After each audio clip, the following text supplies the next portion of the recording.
1,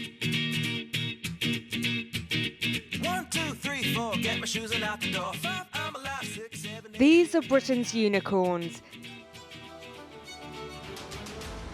Tech firms that have surpassed $1 billion in value. Hello. Outside Silicon Valley, we are the global capital of the world. So what exactly is Revolut? But today, one of the industry's biggest investors warns Brexit could derail the UK's fastest growing industry and warns the Prime Minister not to blow it. The images that get the media headlines are sort of logjam of lorries on the M20 or fields of unpicked strawberries rotting in the field. But if we see 500 tech entrepreneurs and tech founders not coming to the UK to build a business, that's an invisible loss. You can't capture that in a headline. But those businesses will go on in years to come to be employing thousands of people and creating really, really highly skilled jobs. Index Ventures is the biggest venture capital fund in Europe.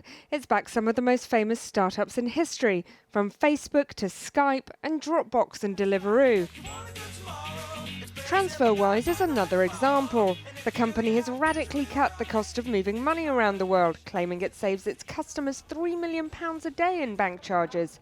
It was set up by Europeans here in the UK, and 40% of its London staff come from the EU. Our current workforce have had quite a rum ride over the last few months, trying to understand, work their way through, the vagaries of settled status and the paperwork they need to fill in order to do that. Have you been courted by Paris, by Berlin? There's definitely been a flirting of other European cities.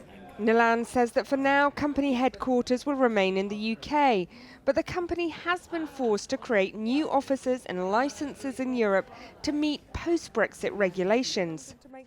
On the other side of London is Brent Hoberman, I worry a lot about the rhetoric. a sort of grand vizier of British tech, an advisor to 3 successive governments.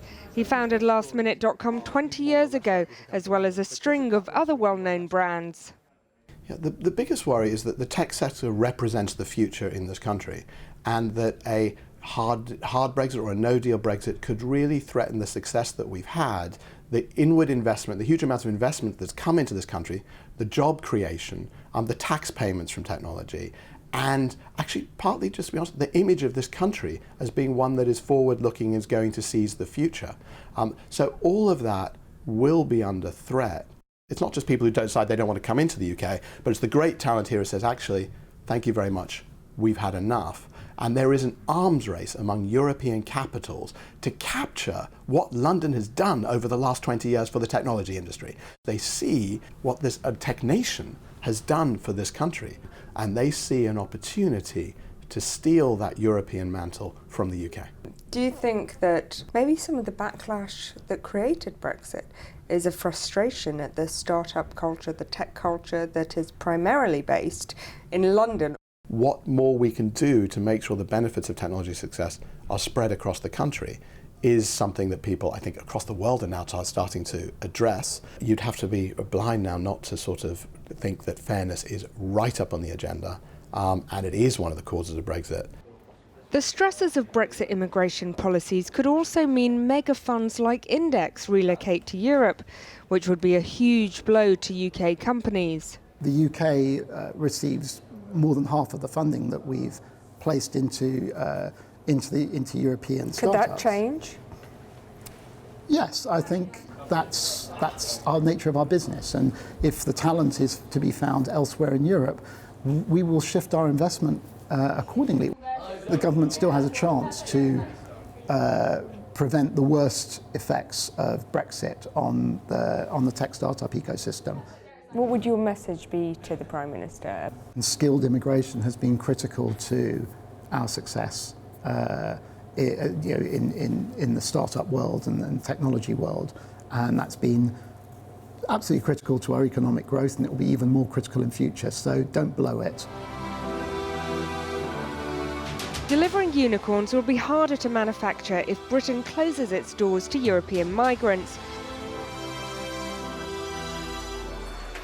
They've been quietly building up billion-pound British businesses, creating tens of thousands of high-tech jobs and helping push UK companies closer to the economy of the future. Well, earlier I spoke to the Digital Minister, Margot James, and I began by asking her how much a no-deal Brexit would affect the UK's tech sector. I think it is a serious threat to the sector and, of course, through technology to the rest of the economy, really. 75% of all the data that gets transferred from the UK to another country and back is with European Union. So it's a huge amount of data that goes back and forth all the time. And if we don't get a deal, then we will suddenly leave with no approval for further transfers. Whatever happens with Brexit, any EU citizens wanting to work in the tech sector will have to get a visa. Do you agree that that is a disincentive to them?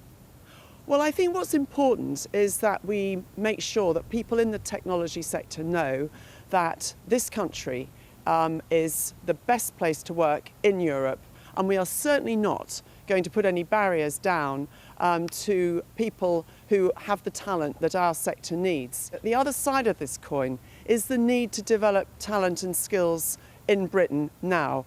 And we've got a huge push to improve people's digital skills and capabilities, both from school age right through people's working lives. Even if you do get a deal, your own advisor, Brent Homeman, says that the success of the sector is under threat from a hard Brexit. So what can you do to reassure him and others in the sector? The only hard Brexit, really, is no deal, and that's to be avoided at all costs. Parliament has been willing to give the Prime Minister until the 27th of February, when she's said she will come back to the Commons with a proposition to make. And I think that really is the last time that people who are very concerned about business, employment, jobs and the economy will want to see any kind of reliance on this fact that we will leave. So on the 27th of February, would you be one of those ministers saying, at that point, enough's enough, we need to take no deal off the table? Would you personally advocate that? Yes, I would, really. I think that that only leaves us a month, which is not long, to get legislation through. But if at that point no deal remains on the table, can you remain in the government? Because a lot of your colleagues are saying they can't. Well, I haven't actually heard many colleagues say that in public. But in I think that those conversations are really best had. Well, we're not in private on your programme, so I think those conversations are really best had in private, and I shall continue supporting the Prime Minister to get that deal through. That's my priority. There's a lot left hanging in that. I mean, I admit that, you know, we're not in private, we're on the programme, but would you share with us, perhaps, it seems to me quite clear that you would not be remaining in the government if no deal was on the table 27th of February? I've already said that I could not be part of a government that allowed this country to leave the European Union without a deal. That much I've said that already, and I stand by that.